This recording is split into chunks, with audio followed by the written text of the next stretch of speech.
Este es el programa Hablando con Carolina.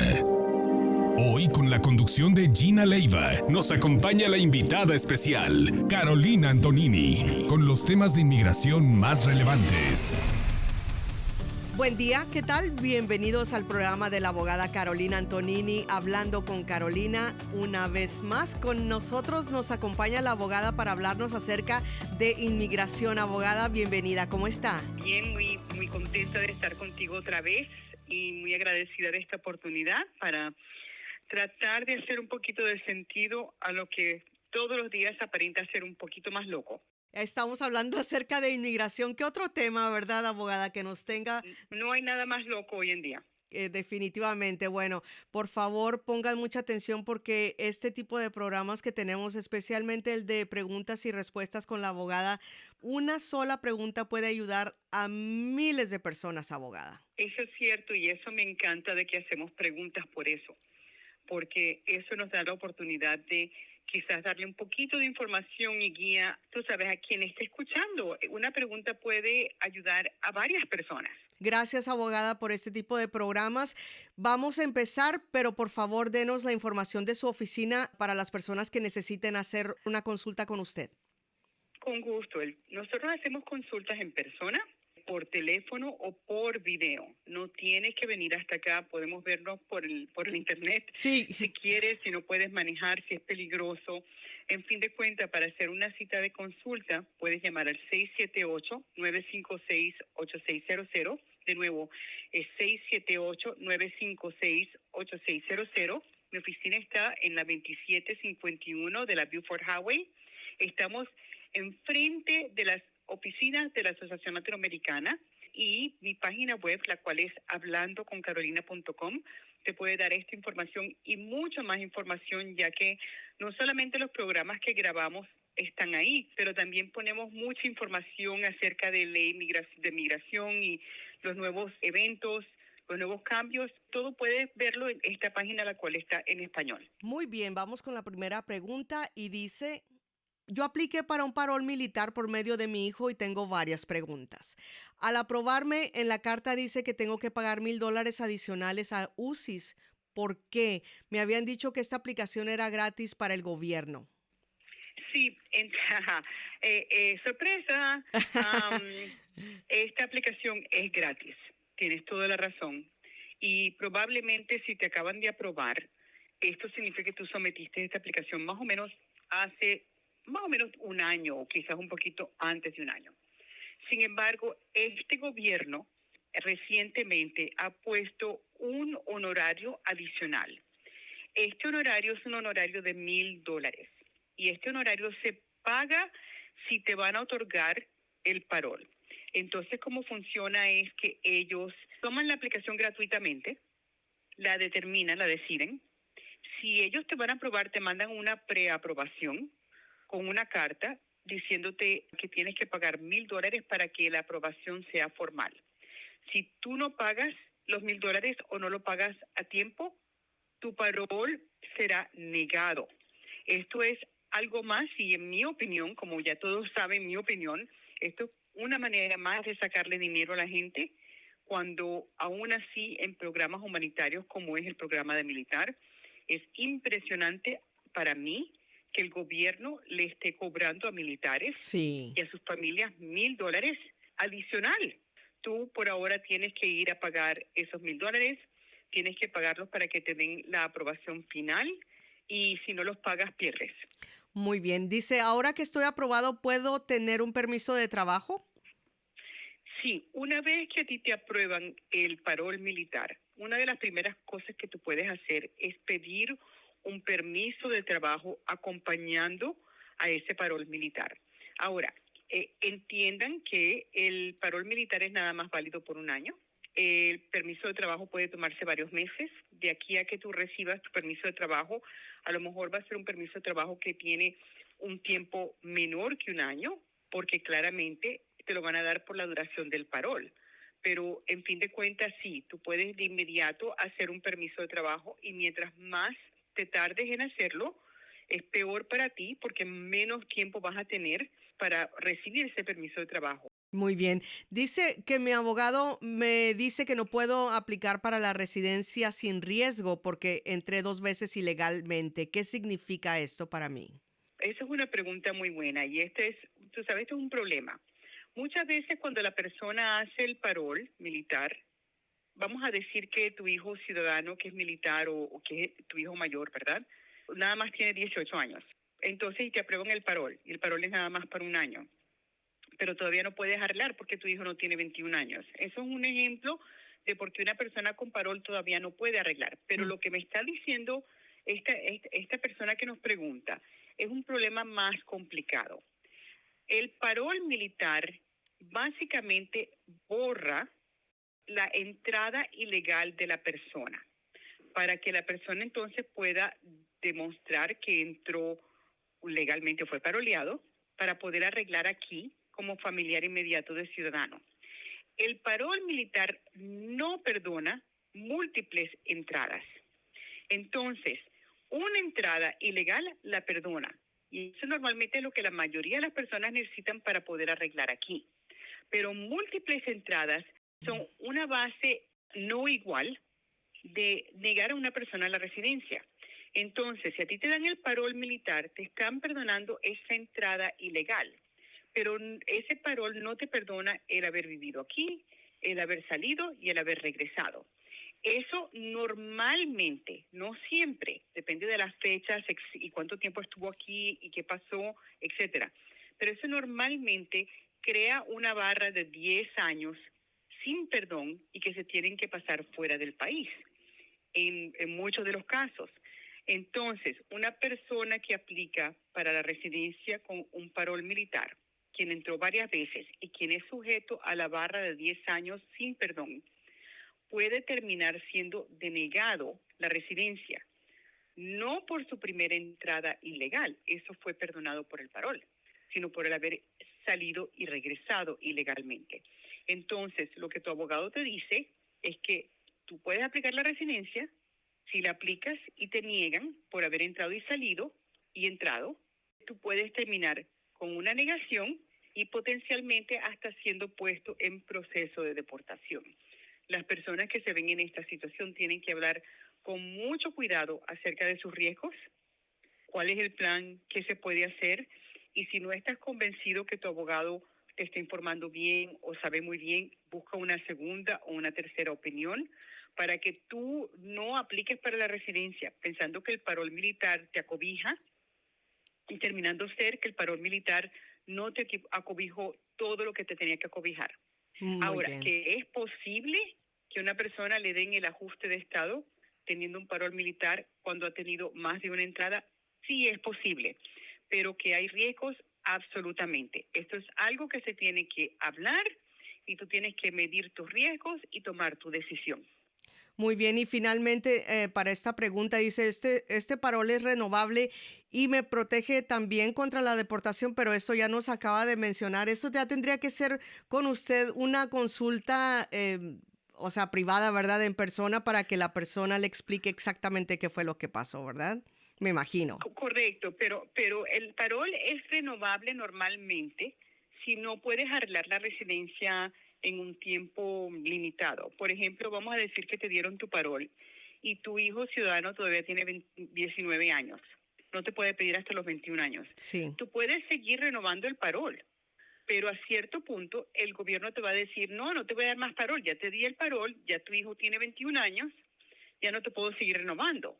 Entonces sí es renovable, pero la renovación no es garantizada. Ahora, acerca de la protección contra la deportación, técnicamente, cuando tú estás en parol militar, técnicamente eso te debe proteger contra deportación. Ahora, este gobierno está haciendo cosas bien contradictorias. Ujú. Entonces es difícil decir eso sin decir, bueno, supuestamente te protege contra porque te pongan en proceso de deportación. En mi experiencia, a los padres o a las madres quienes le dan el parol militar, por lo menos durante el periodo del parol militar, yo no veo que están moviéndolos a proceso de deportación.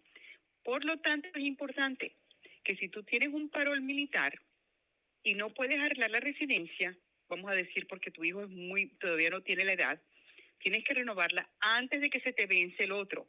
Y si tú tienes un parol militar y ya puedes arreglar, no puedes quedarte esperando y dejando que el tiempo pase. Tienes que tratar esto con urgencia para poder ser cubierto por la protección de ese parol. La siguiente pregunta, abogada. Tengo una orden de deportación de hace varios años atrás. Me dicen que para arreglar necesito que mi deportación sea reabierta, pero que es muy difícil. ¿Por qué tengo que abrir mi deportación, pero mi primo, quien también tiene una vieja orden de deportación, no tiene que abrir su deportación? ¿Por qué algunas personas sí y otras no? Este es el tema diario en mi oficina. Pero mi primo, pero mi hermano, pero mi mamá, pero el vecino, pero en el internet dicen. Entonces, esta es la realidad. Todos los casos de migración son bien diferentes. Una cosita diferente puede cambiar el futuro del caso completamente. Entonces, lo primero que hay que hacer es que obviamente uno quiere preguntar, uno quiere saber por qué un caso es diferente al otro, pero uno no se debe desanimar cuando uno tiene que hacer cosas diferentes. Eso es bien, bien normal. Entonces, por ejemplo, vamos a decir que tu primo está arreglando bajo la visa de víctima, la visa de persona traficada o quien fue víctima de un crimen, o está arreglando por medio de una petición refugiado. Esas personas no necesitarían necesariamente reabrir su deportación. Hay personas que son elegibles para la ley NACARA, quienes no tienen que reabrir su deportación. Pero hay otras personas quienes absolutamente tienen que reabrir su deportación porque para ser otorgados la residencia no pueden tener una orden de deportación. No existe el perdón de una orden de deportación. Entonces, es absolutamente normal que una persona no necesite reabrirlo y que otra persona sí lo necesite porque sus casos son diferentes y los requisitos de su caso son diferentes. Reabrir una deportación antigua es difícil. Tu abogado no te miente. Normalmente, con muy pocas excepciones, tu abogado te está diciendo que va a ser muy difícil abrirlo y lo creo. Ok, abogada, ¿por qué es difícil reabrir una deportación? Entonces, no todas deportaciones son difíciles de abrir. Ujú. Hay algunas que son más fáciles. Por ejemplo, si tú puedes demostrar que tú no recibiste notificación que te pusieron en proceso de deportación. Vamos a decir que Inmigración te mandó la notificación poniéndote en proceso de deportación a una dirección vieja, a pesar de que tú le diste una dirección nueva, o a la dirección de otra persona completamente equivocada. Esas deportaciones, no importa cuántos años hayan pasado, pero si tú puedes demostrar de que tú no recibiste notificación de que estabas siendo puesto en proceso de deportación, tu moción de reapertura es mucho más fácil. Hay otros tipos de mociones de reapertura. Hay mociones de reapertura que se pueden hacer dentro de los 180 días de la orden de deportación. Y eso requiere que se demuestre una razón excepcional por la cual no fuiste a tu cita de corte. Entonces, por ejemplo, vamos a decir que tú tenías corte y tienes corte en una semana, hoy tienes un accidente y estás en el hospital. Y estás en el hospital por 3 meses. Y al salir tienes una orden de deportación. Tú podrías hacer una moción de reapertura demostrando varias cosas, incluyendo el hecho de que tú no fuiste a esa corte por razones excepcionales. Hay otras mociones de reapertura que se tienen que hacer en 90 días. Eso normalmente es usado cuando algo cambia. Vamos a decir que tú tienes un caso de asilo, te negaron el asilo, te dieron una orden de deportación y pasan en menos de 90 días, hay algo que se puede volver a hacer. Hay otras peticiones de moción de reapertura que uno puede hacer cuando la persona ha sido víctima de, por ejemplo, un abogado quien no hizo su trabajo bien o quien falló en notificar de que tenía corte. O sea, hay diferentes tipos de mociones. La gran mayoría de mociones que son antiguas son mociones que se hacen con algo que se llama sua sponte. Y eso básicamente requiere que tú le pidas al juez el gran favor de que te abra el caso demostrando razones extraordinarias por las cuales te deben reabrir el caso. Y esa moción sua sponte pero muy pocas veces es otorgada. A comparación, si tú puedes convencer al fiscal que someta la moción por ti, como moción del fiscal de gobierno, esa es una moción súper fácil de obtener. Entonces, depende de quién es presidente, porque por ejemplo durante el tiempo de Biden le podíamos pedir a la fiscalía que reabriera todo tipo de casos. Sí. Y era fácil, bueno, relativamente, pero era fácil. Pero bajo este gobierno el fiscal no nos va a ayudar en nada. Entonces la mayoría de estas mociones van a ir directamente a la corte pidiéndole a los jueces que nos hagan un gran favor. Estos son los mismos jueces que Trump le dijo no ayudes. Claro. Entonces sí, extremadamente difícil. Es difícil abrir una orden de deportación. Algunas veces es más fácil que las otras, pero te voy a decir, lo peor que una persona puede hacer es tener una orden de deportación y no hablar con un abogado. Mientras más tiempo pasa, peor es tu posibilidad de reabrir el caso. Abogada, por favor, denos el número de teléfono para las personas que necesiten comunicarse. Con gusto, el teléfono es 678-956-8600. De nuevo, 678-956-8600. Es la abogada Carolina Antonini con nosotros hablando acerca de temas de inmigración, contestando las preguntas del público. Y por aquí hay otra que dice: mi esposo fue a su cita en el consulado unos días antes de que el presidente anunciara el paro de visas, y él es uno de esos países que tiene paro. ¿Qué está pasando? ¿Sabemos cuánto tiempo va a durar el paro? Sí, esto es absolutamente trágico. Yo tengo un par de clientes que también fueron a su cita y en el momento que llegaron a su país, salió de la noche a la mañana el paro de visas de Trump, el cual él no anunció con anticipación. Y estas son personas que tienen entrevistas en el consulado y estas personas están en espera a ver cuándo van a descongelar el paro. Entonces, parte de lo que está haciendo el gobierno es que está pidiendo o está organizándose para pedir una cantidad de documentos económicos, etcétera, donde ellos supuestamente con su miedo perpetual, que es que la gente venga a utilizar servicios sociales y ayuda del gobierno a los cuales no califican, pero ellos han creado esta gran mentira y supuestamente lo que van a hacer es que van a darle instrucciones a los consulados para que miren a cada caso bajo unas nuevas reglas que no sabemos, bajo unos nuevos estándares que no sabemos, para tratar de descalificar a las personas por cargo público, diciendo que no van a poder venir y ganar dinero, etcétera, aunque estas sean personas que están aquí, han estado aquí trabajando, pagando impuestos. Nosotros no sabemos lo que está pasando. Quiero que sepan bien claramente. Nosotros, número uno, no hubo ninguna notificación de que esto iba a pasar. Esta es una de las razones que estamos demandando al gobierno. Número dos, no nos están informando. Esa es otra razón que estamos demandando al gobierno. Sí. Y yo sé que estas demandas van a ganar.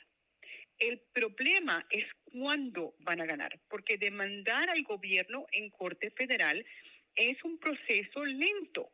Entonces, esto es trágico para las personas que se fueron después de haber hecho todo perfecto. Recibir sus perdones, hacer sus procesos, entregar todos los documentos y recibir esa carta diciendo tenemos todo lo que queremos, nos mandaste todo lo que necesitamos, tú estás listo para tu entrevista. La persona va a la entrevista y fue una trampa. Y para las personas que son de esos países que tienen el paro contra visas, les recomiendo que ustedes alarguen su caso, hablen con sus abogados y no se vayan. No se vayan hasta que nosotros sepamos qué va a pasar. Eso no significa que no deben continuar en pelear en su caso y hacer lo que tienen que hacer, sino que simplemente si les llega su entrevista para ir al consulado y todavía no hay una respuesta o una orden federal o algo acerca de este paro, ustedes pueden extender esas citas consulares y posponerla para otro tiempo y otro futuro, porque si se van y todavía hay paro, van a quedarse fuera. Abogada, la siguiente dice, mi abogada no quiere llenar el formulario para el examen médico que tengo que someter con mi aplicación de residencia y esto me molestó mucho. Yo le estoy pagando y pienso que lo debería hacer y ella dice que no puede. ¿Esto es correcto?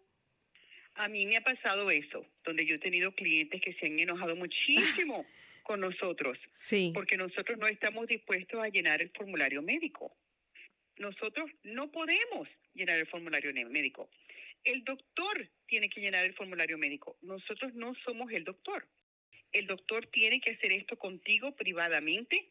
El doctor sí te da una copia de lo que hizo para que tú no los enseñes o le enseñes a tu abogado, lo cual es muy importante porque así tu abogado sabe si el doctor lo hizo bien y si no lo hizo, te tiene que mandar de nuevo con el doctor para que el doctor lo vuelva a hacer. Pero nosotros no podemos llenar ese examen médico, no nos pidas que hagamos eso. Hay muchas cosas que un abogado no debe hacer. Llenar el examen médico es uno de esos, hacer las traducciones de su cliente es otro. Y entonces lo siento que te enojaste con tu abogada, pero ella tiene toda la razón. muy bien. Tengo algo que se llama acción diferida humanitaria, ya casi se expira. Mi abogado me dice que puedo renovar, pero presentemente existen riesgos. ¿Es verdad? ¿También esta acción diferida se puede convertir en una residencia permanente? La acción diferida humanitaria es un paro contra que inmigración busque deportarte temporal Sí. y normalmente se otorga por 2 años y no es camino a la residencia. Para que tú puedas recibir la residencia permanente, tú tienes que buscar otros caminos. La acción deferida humanitaria requiere que tú le demuestres al gobierno que hay razones humanitarias importantes por la cual tú puedes pedir que inmigración no haga nada contra ti y te deje quedarte aquí por 2 años con permiso de trabajo por razones humanitarias. Por ejemplo, vamos a decir que tú tienes un hijo americano. Vamos a decir que tienes un hijo americano muy enfermo. Y vamos a decir que tú tienes una orden de deportación y no puedes arreglar.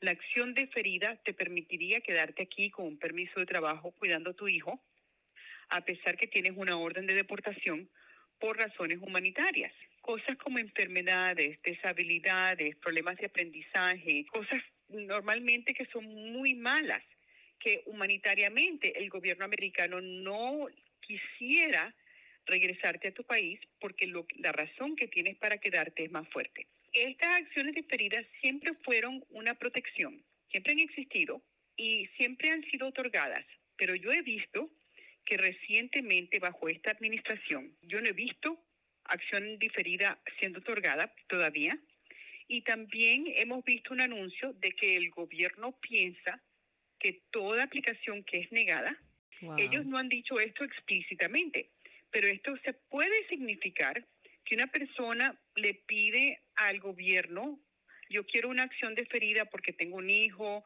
nacido aquí de 23 años, él tiene una deshabilidad muy grande, yo soy la única que lo cuida, él no se puede valer por él mismo. Y si este gobierno te niega, puedes terminar en proceso de deportación. Entonces, hoy en día, una persona que quiere pedir la acción deferida humanitaria tiene que tener el plan de qué va a pasar o qué puede hacer o qué puede pelear o si se va a tener que ir si esta petición no es otorgada y la persona es o puesta en proceso de deportación o deportada porque ya existe una orden de deportación. Tienes que hacer un plan completo. Bueno, tenemos otra pregunta. Dice, recibí un email de UCIS donde me dicen que tengo que ir a dar huellas, pero yo soy ciudadano y estoy pidiendo a mi esposa. ¿Cree que esto es un error? No es un error. Increíblemente, impresionantemente, la violación de la privacidad de personas es tal con este gobierno que ahora requieren que los pedidores también sean huellados, Ay, Dios mío. también tengan fotos de reconocimiento de cara, también pasen por todo eso, lo cual es nunca en el pasado ha sido requerido y no es un error. Si tú no le das al gobierno la información, si no vas a tu cita de huellas, etcétera, lo que van a hacer es que le van a negar a tu esposo o esposa la petición porque tú no cumpliste con los biométricos. Y yo tengo el presentimiento de que esto va a ser mucho más grande en un futuro, si es permitido, donde de repente las personas que quieren ser coesponsoras económicas también van a tener que hacer huellas, Sí. etcétera, etcétera. Esto es un control en parte para que la gente le dé miedo a aplicar. Ujú. Pero si tú eres ciudadano americano, vamos a decir que tú eres ciudadano americano nacido aquí, ¿verdad? Y te piden hacer las huellas. ¿Cuándo necesitas tú hablar con un abogado acerca de si vas o no? Por ejemplo, ¿tienes una orden de arresto en algún condado? Porque si tú tienes una orden de arresto en algún condado, cuando tú le des las huellas de inmigración, hay la posibilidad de que esa orden de arresto salga y que tú no salgas de ahí. O vamos a exacto. O vamos a decir que tú eres naturalizado. Antes de ir a hacer las huellas, tú quieres hablar con un abogado para asegurar que no hay nada en tu pasado, nada en tu caso migratorio que tú debes temer bajo este gobierno, ¿verdad? Hay cosas que las personas hacen que a lo mejor se naturalizan y después termina siendo que no le dijeron al gobierno X, no le dijeron Y, etcétera. Tú tienes que hablar con un abogado si tú te naturalizaste y tú piensas que hay algo en tu pasado que pueda ser un problema, o si tú tienes algún tipo de orden de arresto o problema con la ley. Fuera de eso, no hay ningún problema que tú des las huellas, excepto el hecho de que me parece una violación de tus derechos de privacidad, que son derechos constitucionales tan grandes que también esperamos que en alguna demanda esto sea parado o reducido. Abogada, se nos termina el tiempo. Por favor, déjenos con una palabra de aliento y de esperanza después de tanta información. Sí, tú sabes, recuérdense que a pesar de que el presidente y su gente está haciendo un daño muy grande, los abogados están peleando en Corte Federal diario. Sí. Estamos hablando de casos individuales de habeas corpus, a acciones en grupo, lo que se llama acciones de clase o class action, para parar muchas de estas políticas que están viniendo. Tristemente, en algunas cortes no ganamos, pero en la mayoría de las cortes sí. Y hay que tener fe, hay que apoyarnos, hay que hacer todo lo que está dentro de tu poder para ayudar. No hagas cosas que ligeran que inmigración te agarre, manejar borracho, manejar sin licencia, etcétera, etcétera. Y ten fe que últimamente nosotros somos una democracia, una república democrática, pero en fin de cuentas tenemos un balance y un chequeo de las ramas del gobierno y que todavía hay cortes que funcionan muy, muy bien y que están haciendo paro a mucho de lo que ha pasado. Recuérdense, por ejemplo, las personas con TPS, que este gobierno trató de quitarle el TPS Sí. y todavía lo estamos peleando y todavía están aquí cubiertos con un TPS, aunque sea un TPS temporal, ¿verdad? Uh-huh. O sea, peleado. Entonces hay que tener fe de que nosotros como nación vamos a salir adelante, hay que poner de nuestra parte y hay que tener abogados. Definitivamente, y si necesitan tratar cualquier caso de inmigración, no importa, cualquier caso de inmigración, por favor, llámele a la abogada Carolina Antonini. Abogada, por favor, denos la información de su oficina nuevamente. Con gusto, el teléfono es 678-956-8600, de nuevo 678-956-8600, y puedes encontrar mucha información en mi página web, incluyendo nuestra dirección, nuestros teléfonos, este programa, otros programas y otra información que te va a ayudar mucho. Visítame a hablandoconcarolina.com. Fue la abogada Carolina Antonini. Que pase feliz día. Chao. Gracias por escuchar Hablando con Carolina, bajo la conducción de Gina Leiva. Agradecemos su sintonía y los esperamos en la próxima emisión.